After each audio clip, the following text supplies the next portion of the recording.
All right, welcome back to the fourth video in a series of videos on programming in the action language on the Atari 8-bit computer. For this video, I wanted to go over a couple more things about variable types that we talked in the last video and things that you should look out for. And after I get past that, we're actually going to start and write a action program from scratch from a blank editor and kind of show you how I get started with an action program. And we're going to do a little joystick read to show how to read a joystick. So that'll be the start for this video. Okay, so we talked in the last video about card variables, which are 2-byte variables from 0 to 65535, and we have our byte variables, which are just 1-byte variables that hold 0 to 255. And the int variables, which are also 2-byte, and they use the high bit to give negative numbers. So they're negative 32767 to positive.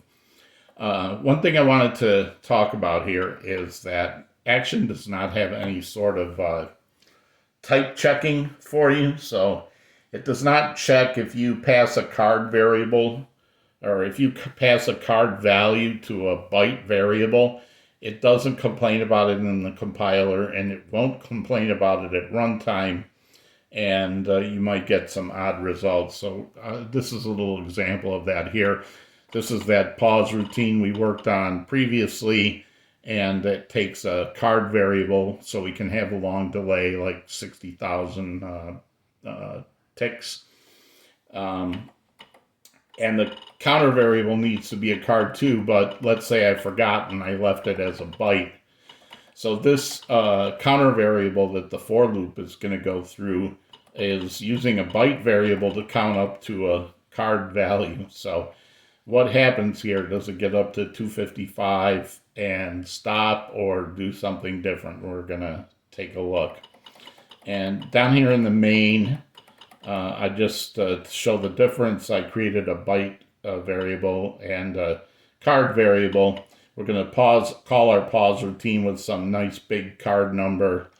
And we're going to just show what happens if you set a byte variable to this large number and a card variable, and then print the byte value, and print the card value.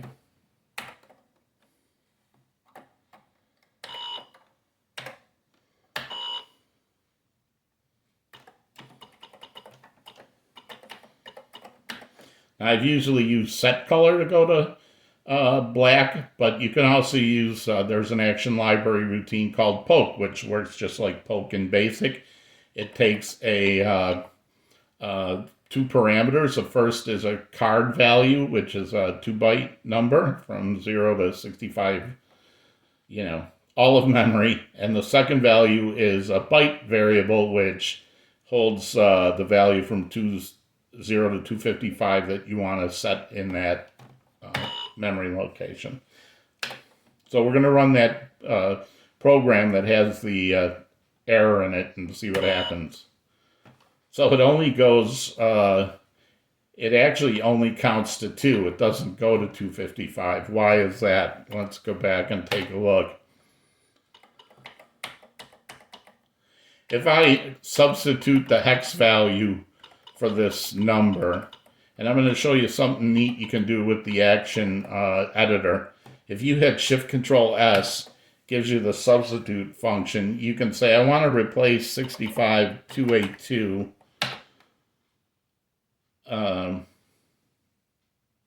for, I had it backwards. Substitute, this is what I want to substitute, which is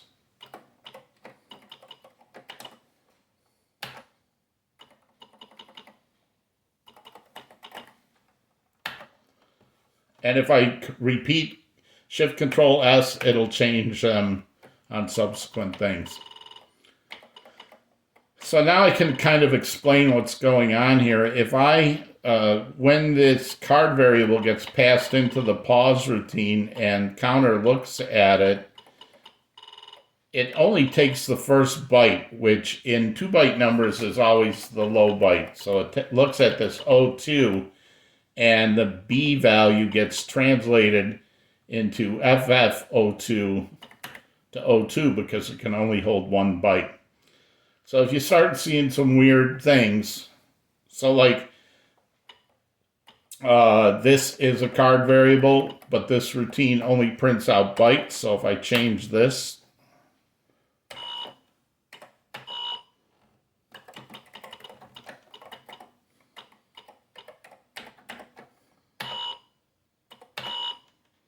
you can see that this routine here now says I'm printing a byte, and I don't care that C value holds FF02. I can only look at the byte part of it, which is this 02. The other thing that you need to look out for, so when you see weird values that you don't expect, take a look for this kind of thing, like a card getting turned into a byte, or an integer getting turned into a card getting turned into an integer. Those are common kinds of things that you can run into with action, and the compiler won't complain about it, and running your program won't complain about it. So if you see weird values, that's one thing to look for. Here's another place where you can get weird values. Although I define this procedure to take one variable called card, action does not enforce that I have to pass that parameter. I can pass less than the number of required parameters. But what happens there if I don't supply one?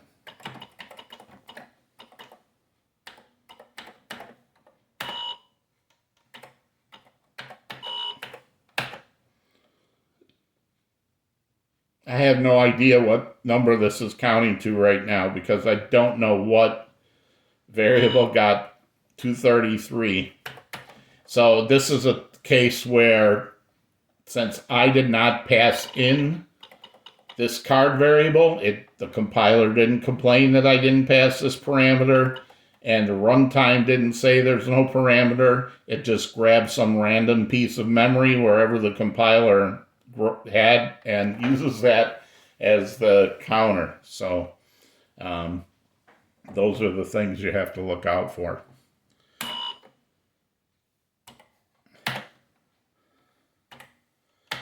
All right, so we're going to start a program from scratch to read the joystick. And I'm going to show you some of the things that you can do with action that'll build on the first 3 videos. So first thing I'm going to do is create my main here. And remember, if I have some variables, they're going to go up above main. And any procedures that main calls are going to go up above main. So how my main procedures usually look in action is that I will have some setup and initialization.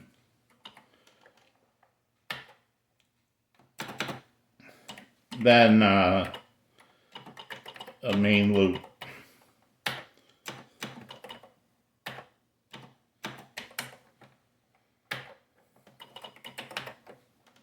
And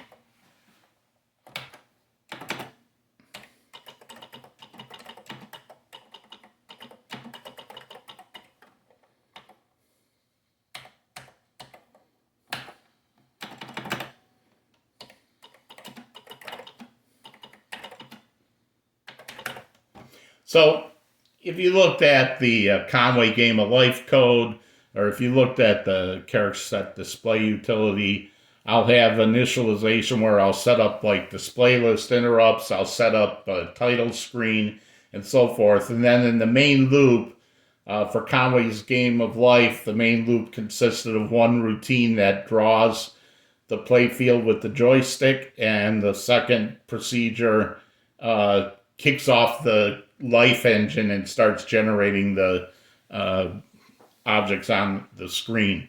Whereas the main loop in my character set utility. The first one will read in all the directory file names and then let you use the joystick to highlight them. And then when you press start, it'll call another procedure that sets up the display list interrupts and displays all the character sets on the screen. So we need some way to end this loop. I usually like the function keys. So just like Action Library has a poke, it has a peek. And some of you may remember this from BASIC. So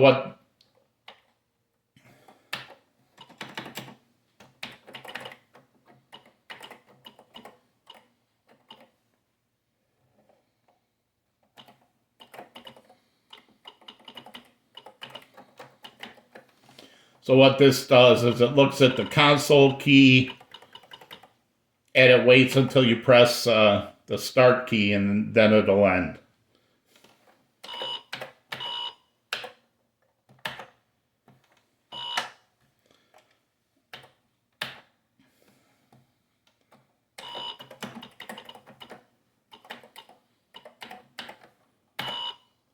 But I don't usually write it like this because this is not nice readable code. Peak 53279 equals 6. So I'm going to show you some other things that you can do. If you remember, we can set up a byte variable.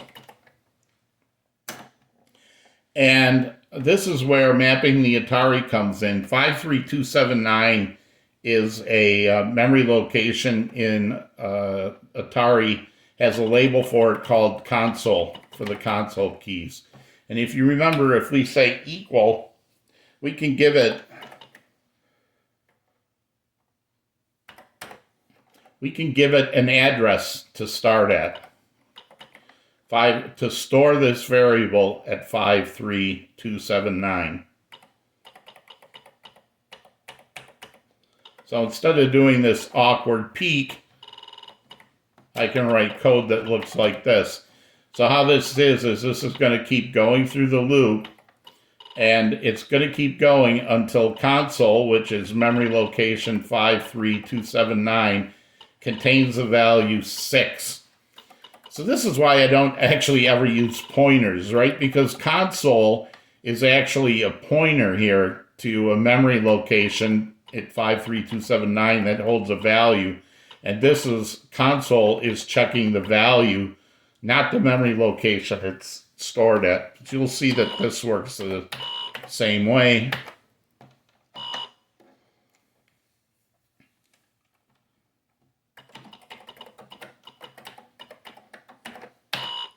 We can still clean this up even a little more. There are 3 action keywords that I have not talked about yet. I will briefly talk about here. That are called compiler directives. And so you put them in your code, but they don't actually turn into executable running code. They are instructions to the compiler to do something as it's compiling. So the first one we'll use is define. And we set that up by saying, I'm going to define the word start to equal 6.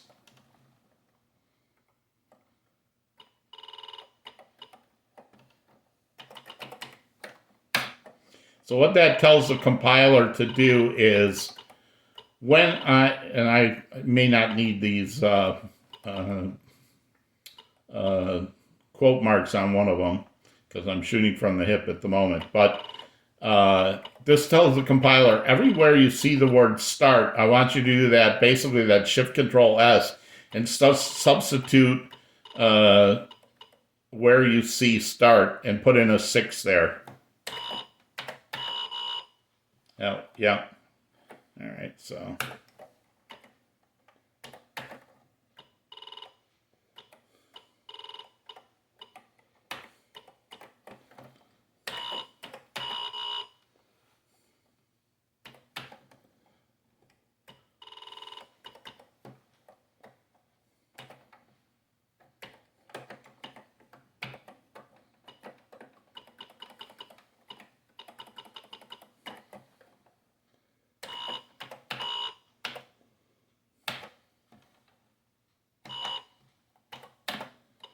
All right, so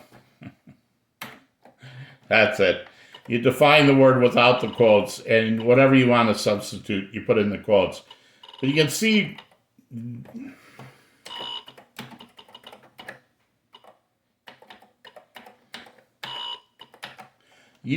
that this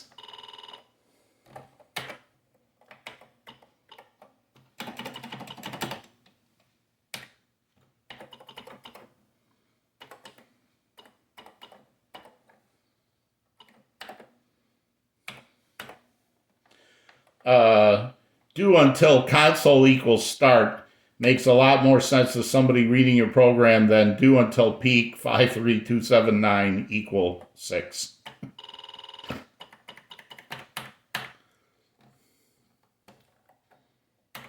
The same thing with the joystick.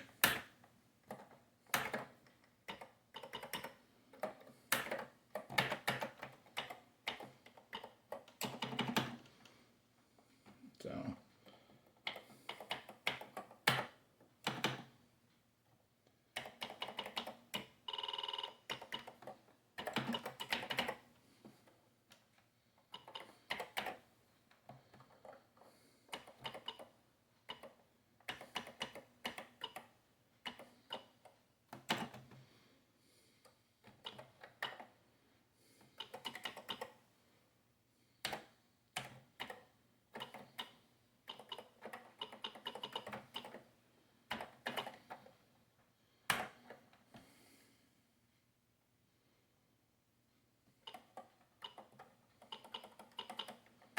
Almost had that one wrong.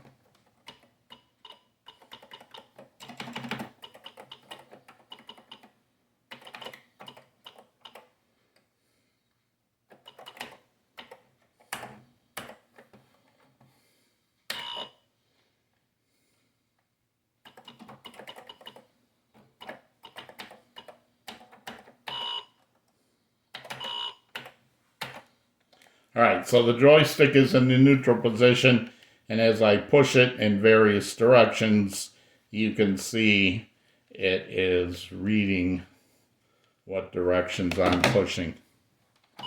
And it does that until I hit start. But again, this is not as nice as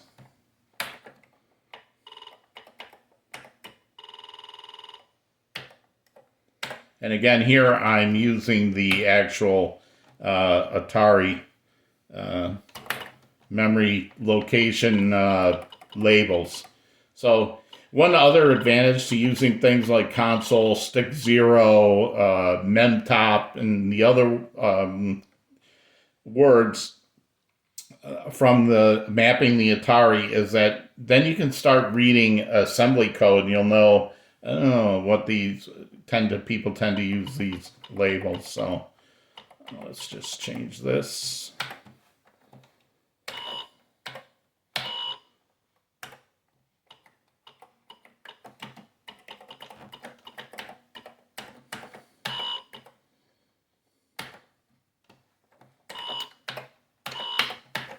Sorry. So you can see now, same thing. It's reading it till I push start.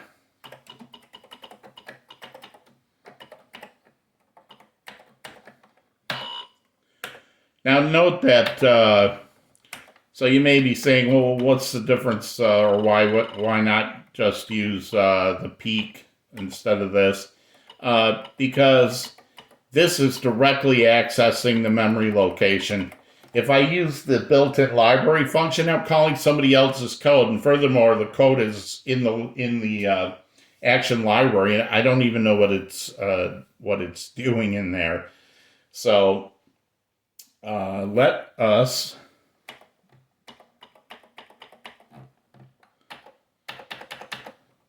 So I want to. Oh, and then we can also add.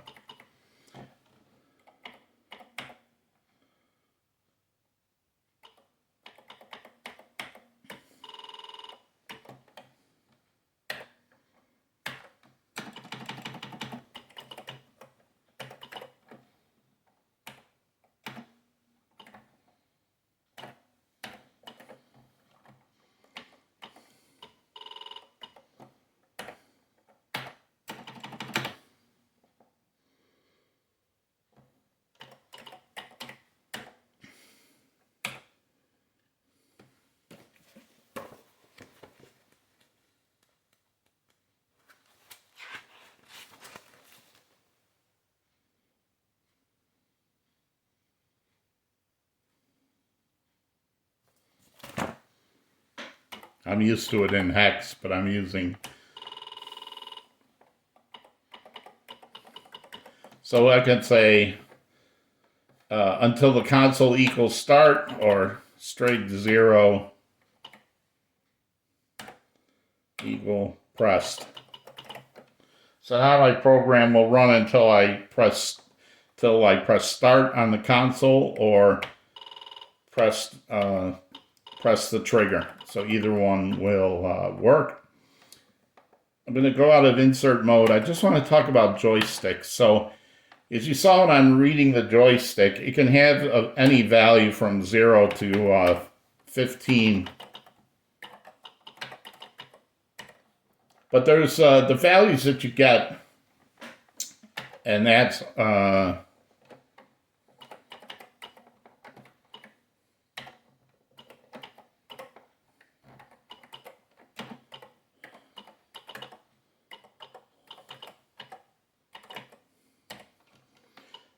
because the value only goes up to 15, I know it only uses a slower byte, or lower 4 bits. It never uses the higher 4 bits. When the joystick isn't pressed,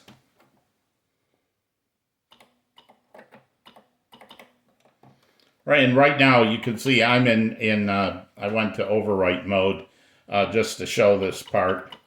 But those 4 bits,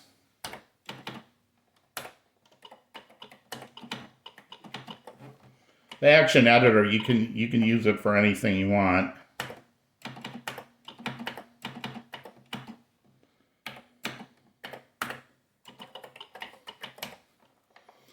So when the joystick is not moved at all, when the joystick is not moved at all, it's 15. So all these bits are set. What happens when you start moving the joystick is, if you press it up, this bit turns to 0. If you press it down, this bit turns to 0. If you move it right, this bit turns to 0, not O.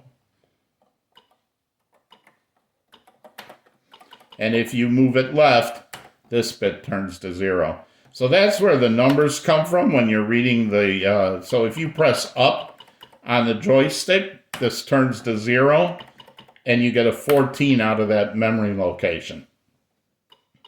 If you push down on the joystick, note these two can never be, they can both be 1, or one can be 0 and the other can be 1, but since you can't press it up and down at the same time, they'll never both be 0. So if I press the joystick down, that's 8 and 4 is 12 and 1 is 13. If I move the joystick off to the right, 8, 10, that's 11. And if I move the joystick to the left, that's what 7 comes out. So this, and if I'm going down and to the left, then both of these will be turned off and the value is 5. So one way that we have to read the joystick is if stick 0 equal 15, then, or if stick 0 equal 14 or whatever. But we can take advantage of these bits. Action has some bitwise operators.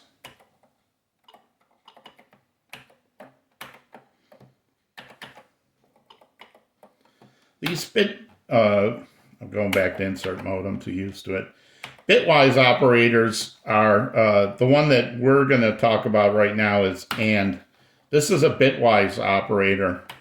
If I do 1 and 1, they're both true. That's going to give me true. But if either of them are false, that's going to give me false. And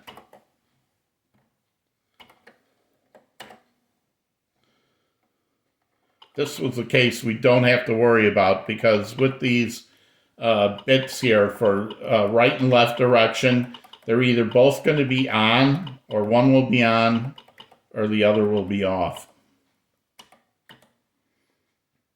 So if I do, if the joystick is being pressed up,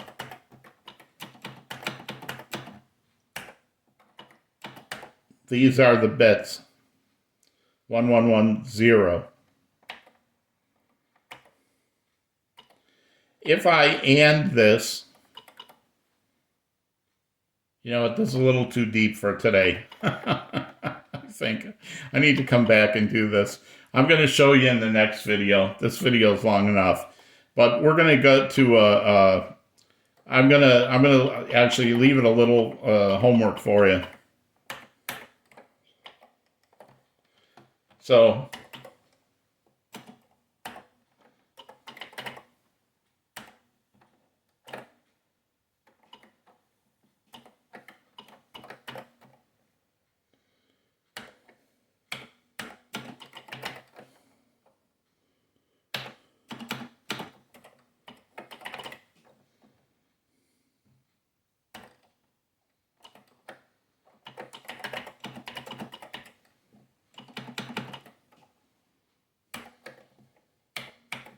actually, I'm going to write this right now.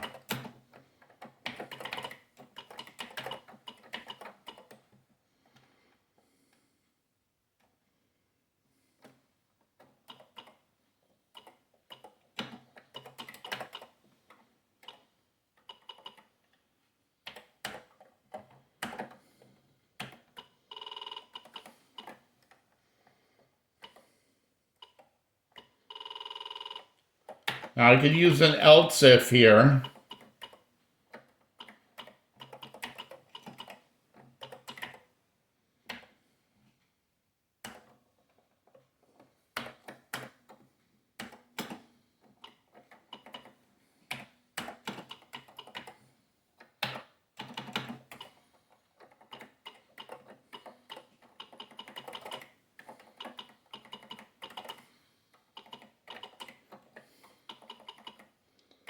As I waste 10 minutes of typing.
Let me just fix up this indenting.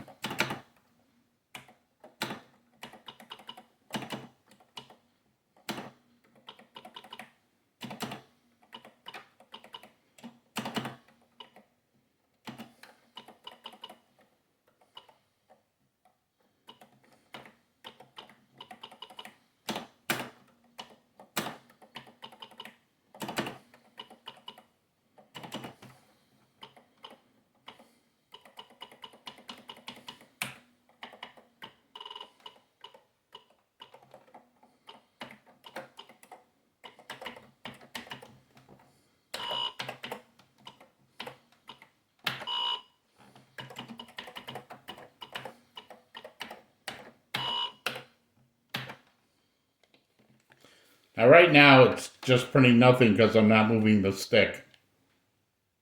But I can move the stick up, left, right, up and left, up and right, down and left.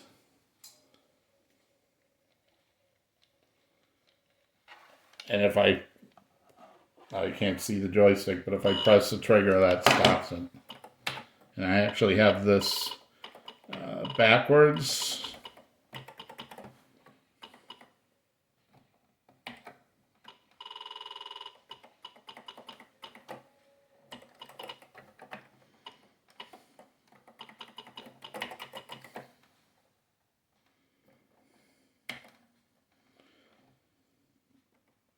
All right, so here's what we have. We have two defines. The other action compiler directives I'll talk about in the next video. We have three variables that we created. Console, that watches the console button. Stick 0, string 0. Wrote a routine that prints the stick position. So this is your homework. How does this work? And 1, and 2, and 4, and 8. The clue is in those bits. But this is a really fast way to read the stick, just to use this stick 0 and a bit. And then down here in the main loop, get rid of this.